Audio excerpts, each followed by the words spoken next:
Jaundice, which doesn't have the most intuitive name, comes from the French jaunisse, meaning yellowing.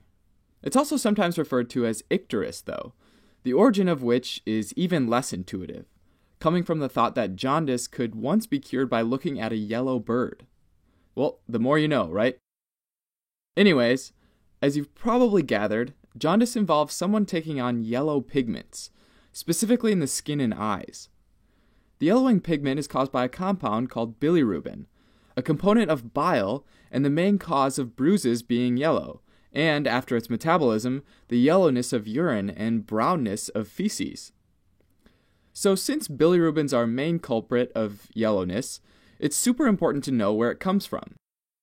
As red blood cells near the end of their lifespan, which is about 120 days, they're eaten up or phagocytized by macrophages in the reticuloendothelial system, aka the macrophage system, where the spleen plays the largest part, but it's also made of parts of the lymph nodes.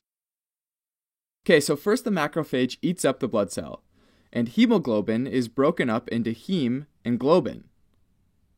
The globin is further broken into amino acids. The heme, on the other hand, is split into iron and protoporphyrin. Protoporphyrin is then converted into unconjugated bilirubin, or UCB for short. Unconjugated bilirubin is the form of bilirubin that's lipid soluble, meaning it's not water soluble, right? Albumin in the blood then binds to unconjugated bilirubin and gives it a lift over to the liver, where it's taken up by hepatocytes and eventually conjugated by an enzyme called uridine glucuronyl transferase, or UGT, making it now water soluble.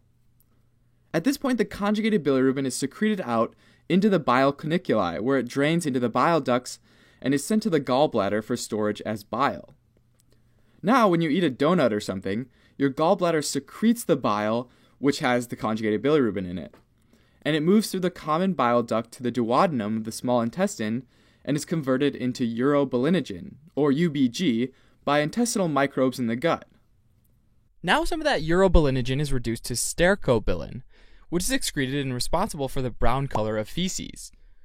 Some of that urobilinogen is actually recycled, though, and it gets reabsorbed into the blood and spontaneously oxidizes into urobilin, most of which is sent to the liver and some of which goes to the kidneys. It's then excreted and is responsible for the yellowness of urine. And there you have it, bilirubin metabolism in a nutshell.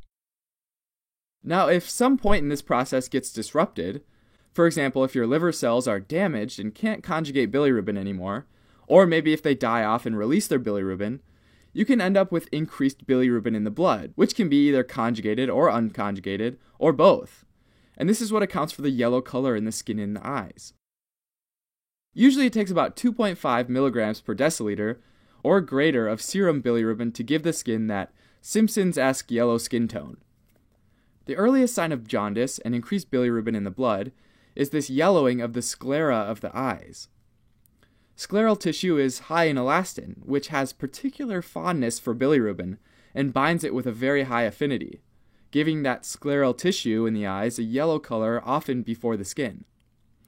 Now, as you might imagine, after looking at this process, there are quite a few potential pitfalls along the way that can lead to jaundice, and they're lumped together depending on whether they have more unconjugated bilirubin in the blood, or more conjugated bilirubin in the blood, or more of both in the blood. Two types of disorders that have increased unconjugated bilirubin and similar presentations of jaundice are extravascular hemolytic anemias, where red blood cells are broken down earlier than they normally would be, and ineffective hematopoiesis, where your blood cells don't form quite right in your bone marrow, causing macrophages to break them down. In both cases, the red blood cells are broken down, right, causing high levels of unconjugated bilirubin. Since our hepatocytes can only work so hard converting unconjugated bilirubin to conjugated bilirubin, they can get overwhelmed. As an imaginary example, say that this liver cell can conjugate 10 molecules of unconjugated bilirubin per minute, max. But normally they only see 5, so that's easy. If all of a sudden your body starts breaking down more red blood cells, and the unconjugated bilirubin molecules on this cell's docket jumps to 15 per minute, this liver cell cannot keep up. And that excess of 5 molecules of unconjugated bilirubin stays in the blood, right? And that's only the first issue. In addition, as the liver cells max out, Now there's all this conjugated bilirubin that goes into the bile, which increases the risk for pigmented bilirubin gallstones. Not only that, once all that conjugated bilirubin is sent to the duodenum, it's converted to urobilinogen. And remember that some of that urobilinogen is recycled back into the blood, oxidized to urobilin, and excreted in the urine, giving it a much darker color. The unconjugated bilirubin is not excreted because it's not water-soluble. In the previous two cases, too much unconjugated bilirubin was created. But you can also have hepatocytes that just can't work hard enough and keep up with a normal load. Physiologic jaundice of the newborn is one of these cases. Newborn livers have a lower amount of the enzyme UGT in the liver to convert unconjugated bilirubin. And after birth, unconjugated bilirubin levels can be high due to the natural process of macrophages destroying fetal red blood cells. Typically, this is normal, but there can be complications if unconjugated bilirubin rises a lot. Since it's fat-soluble, it can collect in the basal ganglia of the brain, which is also called kernicterus, and cause damage to the brain or death. Treatment of this condition is usually phototherapy, which uses light to induce structural and configurational changes in the bilirubin molecule. Basically, it absorbs the energy from the light and changes shape. And these new shapes are more soluble and can be excreted in the urine. And this can be a super effective and non-invasive way to get excess unconjugated bilirubin out of the blood. Another potential case where not enough unconjugated bilirubin can be conjugated is through hereditary defects. One case is called Gilbert syndrome, where the UGT enzyme activity is low and has a hard time cranking up when needed. So maybe this liver cell can only pump through a max of 6 molecules per minute. Unfortunately, if something comes along that increases hemolysis, like infection, stress, or starvation even, the unconjugated bilirubin load will increase, which can easily overwhelm these hepatocytes, cause buildup of unconjugated bilirubin in the blood, and lead to jaundice. Another genetic example is called Crigler-Najjar syndrome, where Gilbert syndrome was a low amount of UGT enzyme. Crigler-Najjar is where there's pretty much no UGT enzyme at all, and therefore no ability to conjugate the unconjugated bilirubin.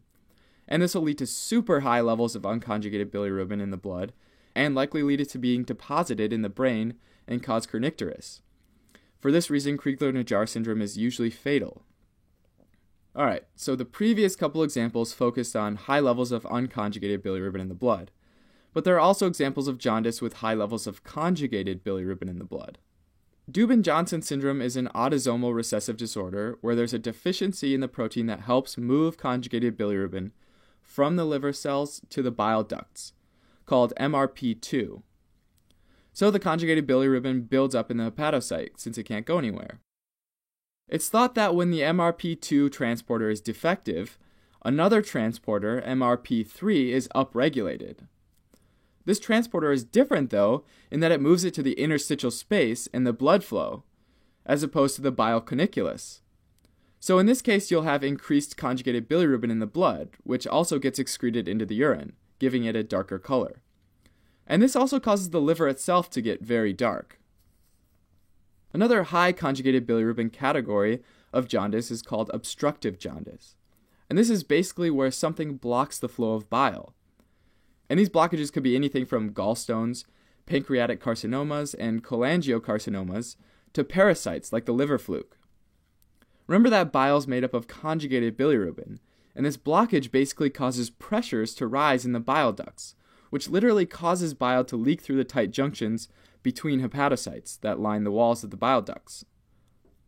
But that's not the only thing that leaks out though, right? Bile salts, bile acids, and cholesterol can all get into the blood. If they deposit into the skin, it can lead to itchiness or pruritus, but also lead to things like hypercholesterolemia and xanthomas.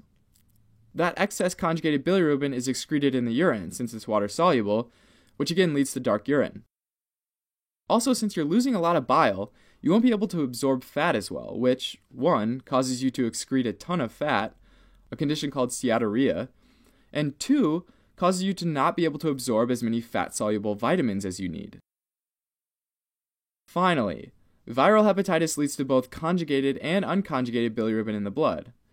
When hepatocytes get infected and start to die off, they both lose the ability to conjugate bilirubin, leading to excess unconjugated bilirubin in the blood, And since they also line the bile ducts, when they die they let bile leak into the blood, causing an increase in blood conjugated bilirubin as well. Again, since conjugated bilirubin is up, patients will have more conjugated bilirubin excreted and darker urine. Thanks for watching. You can help support us by donating on Patreon or subscribing to our channel or telling your friends about us on social media.